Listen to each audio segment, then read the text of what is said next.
j'espère que vous allez bien. Aujourd'hui, nous allons voir une nouvelle leçon. Donc, il est question de l'étude du premier chapitre du roman Athènes, le dernier jour d'un condamné de Victor Hugo. Donc déjà, d'après la première de couverture, on voit clairement qu'il est question d'un homme, c'est l'ombre d'un homme qui est assis dans sa cellule ou bien dans son cachot.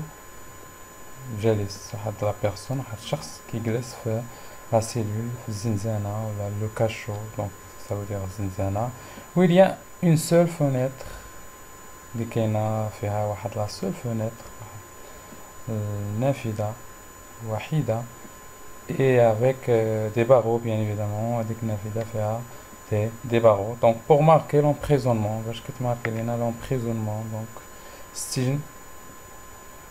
Et donc la carcération, bien évidemment, ça veut dire donc l'emprisonnement.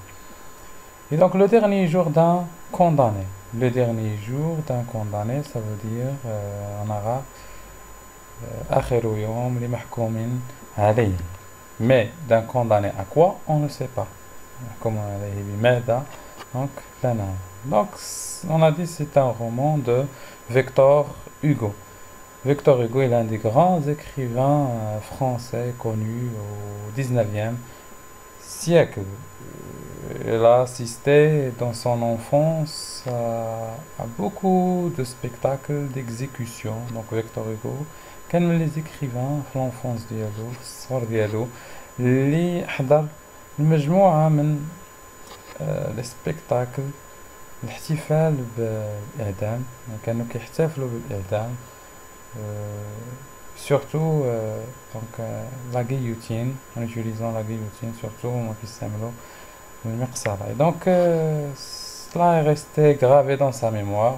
Les spectacles الأحداث بقاو هما gravé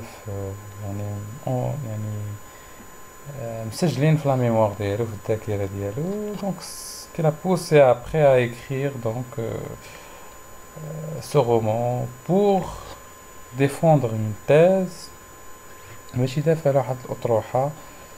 Donc la thèse défendue par Victor Hugo, c'est l'abolition de la peine de mort.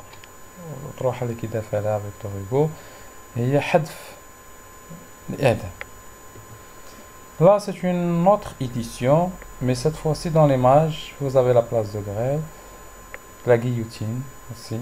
Donc, l'image عندنا la guillotine, une mirsala et deux hommes qui amènent une autre personne, juste une ناس جايبين هاد la personne pour bien évidemment la condamner باش يعدموا. Voilà. Donc on a dit aujourd'hui ça sera tout simplement l'étude du premier chapitre, le chapitre 1. Mais avant de commencer, n'oubliez pas de visiter notre page Facebook Apprendre le français autrement et sur le nom de ma chaîne YouTube, s'abonner sur la chaîne. N'oubliez pas de vous abonner sur la chaîne et d'activer la cloche. De visiter aussi l'autre page Facebook de Rostam بمادة الفرنسية. Sidi. Bonne marche. Et donc on commence notre analyse. Le premier chapitre commence par Bicêtre. Bicêtre, c'est le nom de la prison où se trouve le condamné. Bicêtre, le condamné. C'est une prison qui était célèbre en France. La prison la France. Condamné à mort. Donc maintenant, le narrateur nous déclare. Donc, il ne termine bien évidemment le titre. Condamné à quoi? Condamné à mort. Voilà 5 semaines que j'habite avec cette pensée. Toujours seul avec elle, toujours glacé de sa présence, toujours courbé sous son poids. Voilà 5 semaines que j'habite avec cette pensée. Donc le narrateur, il a passé maintenant 5 semaines avec cette pensée. 12 خمسة أسابيع 5 أسابيع هو تيسكن مع هذيك الفكرة هذيك la pensée ou bien l'idée de quoi de la condamnation à mort فكرة إعدام toujours seul avec elle دائما وحيد معها toujours glacé de sa présence دائما تيحس بسي membres glacés تيحس براسو بارد بالحضور ديالها toujours courbé sur son poids الظهر ديالها تقسم يعني بلو بوا ديالها parce que donc il était horrible pour lui هذيك الفكرة كانت كتثقل على الأفكار ديالو donc قسمت له الظهر ديالو donc j'habite avec cette pensée أسكن مع هذه الفكرة donc là nous avons une figure de style la figure de style c'est allégorie elle est proche de la personnification قريبة من la personnification تشخيص parce que là la pensée de la condamnation à mort ou bien l'idée de sa condamnation à mort فكرة الإعدام il est devenu pour lui comme une femme ولات بالنسبة ليه بحال واحد la femme toujours seule avec elle c'est comme une femme mais donc pourquoi on dit pas que c'est une personnification plutôt c'est une allégorie parce que la pensée c'est quelque chose qui est abstraite la pensée شي حاجة اللي هي مجردة donc هادشي علاش قلنا allégorie وما قلناش personnification بحال par exemple quand on dit la liberté guidant le peuple الحرية تقود الشعوب ici c'est une allégorie et non pas une personnification parce que nous avons une idée qui est abstraite عندنا واحد l'idée اللي هي مجردة donc la personnification يكون عندنا واحد الشيء وكنأنسنو كنعطيو الصفات ديال الإنسان par exemple quand on dit la fenêtre siffle etc. Nous avons une deuxième figure de style. Toujours, toujours, toujours. La répétition du même mot au début. Hein, marquez bien et soulignez bien. Au début de chaque groupe de mots. Après la virgule. Toujours, toujours, toujours. Et donc la figure de style ici, avec le rouge, donc c'est l'anaphore. L'anaphore, c'est la répétition d'un mot au début de chaque phrase. Et donc là, pour dire que l'idée de la condamnation à mort ne quitte pas le condamné, ne quitte pas le narrateur. Elle est toujours avec lui. دائما حاضرة معه. ما تتبعدش عليه هذيك الفكرة ديال الإعدام. Et vous avez aussi donc l'allégorie seul avec elle. On a dit la pensée, الفكرة ولات بحال واحد المرأة اللي جالسة معاه avec elle, glacée de sa présence, etc. Autrefois, car il me semble qu'il y a plutôt des années que des semaines. Donc là, l'adverbe autrefois pour marquer le passé. Donc c'est un retour au passé. Il me semble qu'il y a plutôt des années que des semaines. Donc des semaines.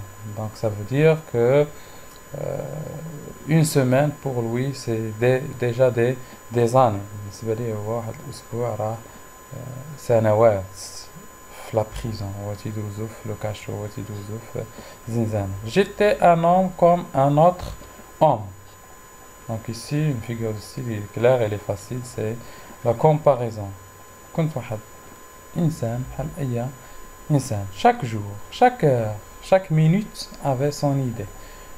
كل نهار كل ساعة كل دقيقة كانت عندها الفكرة ديالها. C'est-à-dire il vivait l'instant avec ses idées. كل لحظة بالنسبة لي كان عندها معنى. Et donc ici si vous voyez bien, si vous remarquez, vous avez chaque c'est la répétition du même mot au début de chaque groupe de mots. Et donc automatiquement c'est l'anaphore plus la gradation jour, heure, minute. Donc vous avez une gradation واحد تدرج في le sens. Mon esprit jeune et riche était plein de fantaisie. Donc son esprit الفكر ديالو كان jeune, شاب et riche وغني et plein de fantaisie, plein de fêtes وكان مليء بلي fêtes بالحفلات etc. Il s'amusait à me le dérouler les unes après les autres sans ordre et sans fin, brodant d'inépuisables arabesques cette ruse cette rue d'humains s'étoffe de la vie.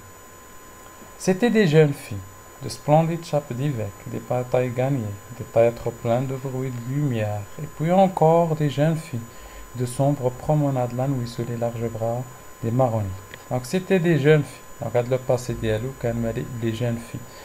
الفتيات شابات de splendides chapes d'évêques, des batailles gagnées, les batailles gagnées, des théâtres pleins de bruit, كان تمشي les théâtres, تمشي المسرح, donc يكون bien évidemment fait le bruit, et l'assoir, la lumière, l'adwa, et puis encore des jeunes filles, donc les jeunes filles دايما et de sombres promenades la nuit, c'est-à-dire جولات la nuit, sous les larges bras des marronniers, sous les arbres. C'est-à-dire, ils sont passés avec des jeunes filles, ils faisaient des promenades, qui duraient des promenades, jawalat, ils allaient donc bien évidemment au théâtre.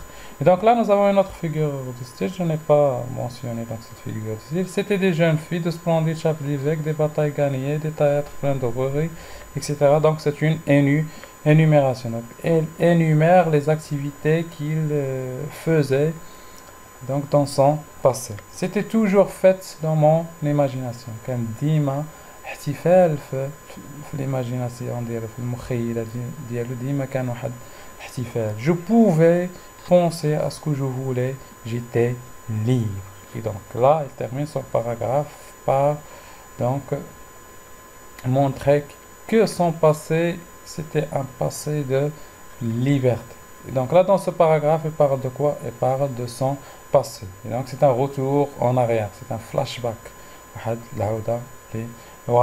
Donc pour nous parler un petit peu de son passé et bien évidemment des expériences qu'elle passait autrefois. Et donc l'adverbe du passé autrefois plus l'imparfait, s'amuser, c'était, j'étais, les verbes qui sont conjugués à l'imparfait, donc égal un passé de liberté. Bien évidemment, le champ lexical utilisé, c'est le champ lexical de la liberté et des fêtes. Maintenant, donc là, elle va parler donc du maintenant, d'aujourd'hui. Je suis captif, c'est-à-dire je suis prisonnier. Maintenant, il est prisonnier, مسجون, captif. Mon corps est offert dans un cachot. Mon esprit est en prison dans une idée. Son corps, جسد ديالو, est offert dans un cachot. مسجون في واحد le cachot, زنزانة, la cellule. في واحد la cellule. Mon esprit est en prison dans une idée. Même l'esprit ديالو, يعني الفكر ديالو حتى هو مسجون واحد الفكرة, واحد l'idée de sa condamnation à mort. Et donc là, ici, son corps et son esprit, les deux sont prisonniers. الجسد ديالو, الفكر ديالو بجوج مسجونين. donc الجسد ديالو مسجون في لو كاشو, الفكر ديالو في واحد l'idée اللي كتهيمن عليه. Une horrible, une sanglante, une implacable idée. واحد l'idée horrible, يعني خايبة, sanglante, دامية, une implacable idée, la sera. Oui, donc là, ça clair, la figure de style, c'est la gradation. Je n'ai plus qu'une pensée, qu'une conviction, qu'une certitude condamnée à mort. عندي إلا واحد la pensée, واحد فكرة, واحد la conviction, يعني قريبة la certitude, قريبة التأكيد, qu'une certitude, يعني تأكد maintenant que je suis un condamné à mort. أنني دابا واحد le condamné à mort. أنا متأكد أنني محكوم عليا بالإعدام. Quoi que je fasse. Et donc là, l'adverbe du présent, ça marque, donc on parle du maintenant, aujourd'hui, c'est donc pour le narrateur, c'est aujourd'hui, c'est son présent. Et donc, c'est la captivité.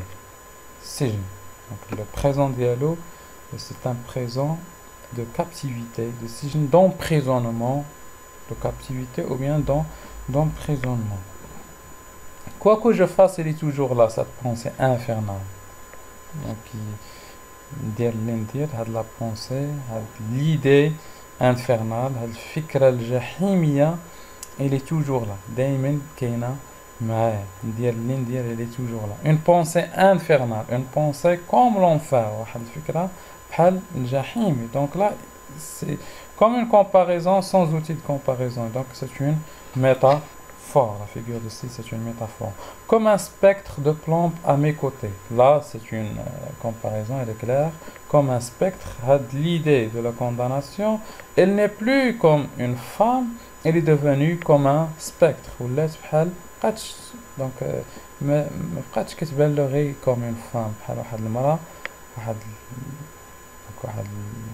الانثى اللي ما في هذيك الزنزانه دابا ولات ان سبيكتر واحد لو فونتوم واحد الشبح دو بلون رصاصي سي كوتي سول اي جالوز وحيده ومغياره دونك ولات فيها الغيره هذيك الفكره ديال الاعدام ولات كتغير chassant toute distraction face à face avec moi misérable كتغير من انه يفكر في شي حاجه اخرى pour se distraire باش يفوج على راسو باش ينسى ان بتي بو ديك لا سوفرانس هي ديك الفكره ديال لا كوندامناسيون امور ولات كتغير عليه انه يفكر في شي حاجه اخرى il veut qu'il pense toujours à la condamnation à mort غاتو دائما يفكر غير في la condamnation à mort il était toujours face à face avec lui كان دائما كتواجه donc c'est l'affrontement lui qui est misérable بائس donc ne le laisse pas même s'il est misérable واخا هو بائس ما كتخليش et me secouant de ses deux mains de glace quand je veux détourner la tête ou fermer les yeux باش كيبغي donc fermer les yeux pour se reposer باش يرتاح يغمض عينيه ويرتاح donc هي تتشد له لا تيت ديالو كتفيكسي ليه الراس ديالو باش تخليه يرتاح. Elle se glisse sous toutes les formes où mon esprit voudrait la fuir. Donc تظهر له في كاع لي فورم في كاع الاشكال كتبان له فاش l'esprit ديالو تيبغي voudrait la fuir كيبغي يتهرب منها. Se mêle comme un refrain horrible à toutes les paroles qu'on m'adresse. Se colle avec moi aux grilles hideuses de mon cachot. De plus, elle se colle avec lui aux grilles hideuses de son cachot. يعني كتولي لاصقة بيه في لي grilles hideuses ديال لو كاشو ديالو. m'obsède éveillé donc تتسكنو وهو éveillé يعني فايق et puis son sommeil mon sommeil convulsif يعني حتى فاش كيبغي غير يرتاح يدير واحد القيلولة يغمض عينيه شوية donc ما تخليش يرتاح et reparaît dans mes rêves sous la forme d'un couteau. De plus quand il dort un petit peu فاش ناس واحد شوية كتتبان في لي غيف ديالو في الأحلام ديالو sous la forme d'un couteau. Donc ici elle peut la considérer comme une métaphore كتظهر لي بحال واحد le couteau دابا. Donc ici si vous voyez donc دابا ظهرت لي comme un couteau بحال واحد السكين. Donc au début c'était comme une femme, après c'était comme un spectre, comme un fantôme et maintenant l'idée de la condamnation, elle apparaît au narrateur, ou bien reparaît au narrateur comme un couteau. Je viens de m'éveiller en sursaut, poursuivi par elle et me disant, donc, Faq, Vzoa, poursuivi par elle, et me disent, donc maintenant elle va parler avec lui, l'idée de la condamnation à mort, qu'est-ce qu'il va lui dire? Ah, ce n'est qu'un rêve, eh bien, donc, eh bien, avant même que mes yeux lourds aient eu le temps de s'entrouvrir assez pour voir cette fatale pensée, قبل ما نفتح عينيا ونشوف هاد la pensée fatale هاد الفكرة donc fatale حتمية donc là c'est une hyperbole exagération مبالغة écrite dans l'horrible réalité qui m'entoure اللي مكتوبة في la réalité في هذيك الواقع المرير اللي كيعيش فيه هو sur la dalle mouillée suante de ma cellule في la cellule ديالو dans les rayons pâles de ma lampe de nuit تتبان له aussi تظهر لي aussi في la lampe de nuit في هذيك اللامبة ديال الضوء اللي تيضوي بها dans la trame grossière de la toile de mes vêtements كتظهر له في الحوايج ديالو sur la sombre figure du soldat de garde dans la gibernure lui à travers la grille du cachot. Elle me semble que déjà une voix a murmuré à mon oreille condamné à mort. Donc l'idée de la condamnation à mort c'était pour le narrateur une pensée fatale كانت بالنسبة للناراتور واحد لا بونسي اللي هي fatale حتمية. Pourquoi elle est fatale? Parce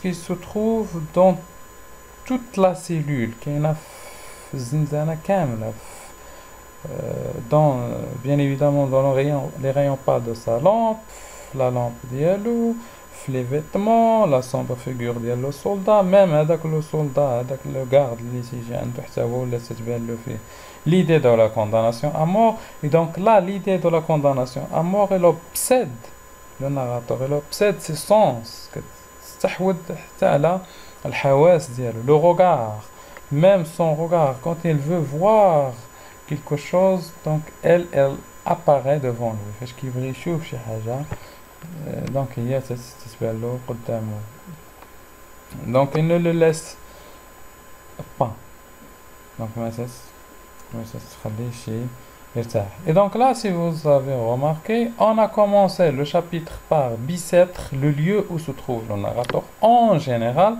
المكان اللي فيه le narrateur ولا الاسم ديال السجن اللي فيه le narrateur, donc c'est عامة. Il commence aussi donc son chapitre par condamné à mort qui est au début. Dans le chapitre de condamné à mort, je termine le titre. محكوم عليه بالإعدام. Il est au milieu aussi, donc si vous remarquez ici, elle est là au milieu et elle est répétée aussi à la fin, condamné à mort. Donc c'est 3 fois pour montrer que l'idée de la condamnation à mort circule avec le narrateur dans tout le chapitre, dans toute la cellule. Et donc là, dans ce chapitre, il a parlé de 2 périodes. Donc autrefois, son passé, qui était un passé libre, plein de fantaisie, plein de fêtes, etc. Et donc un présent qui est un présent de captivité, d'emprisonnement, واحد الحاضر ديال l'emprisonnement, ديال السجن, ديال la captivité, la souffrance à la fois physique, la souffrance اللي هي جسدية, et plus que physique, وأكثر من جسدية, c'est une souffrance psychique ou bien morale, souffrance اللي هي نفسية, parce qu'il souffre de l'idée de sa condamnation à mort. Et donc là, elle a utilisé, donc, soi-disant, beaucoup de champs lexicaux. Le champ lexical de la fête pour parler de son passé et de la liberté. Le champ lexical de la souffrance, de l'emprisonnement, de la mort pour parler de son présent. Elle a utilisé le registre à la fois pathétique et tragique. C'est un registre pathétique ou tragique parce qu'elle a la souffrance, et même lyrique lorsqu'il parlait de son passé, même donc, le registre lyrique pour parler de son passé. Donc les figures de style, comme vous le voyez, il y en a plein de figures de style, beaucoup de figures de style pour marquer la souffrance du narrateur dans sa cellule. Donc, merci pour votre attention. Je vais vous laisser un PDF où il y a donc l'analyse, où il y a une petite synthèse de ce que je viens d'expliquer. Et n'oubliez pas de vous abonner sur la chaîne pour voir les autres vidéos. Et à très bientôt. Au revoir.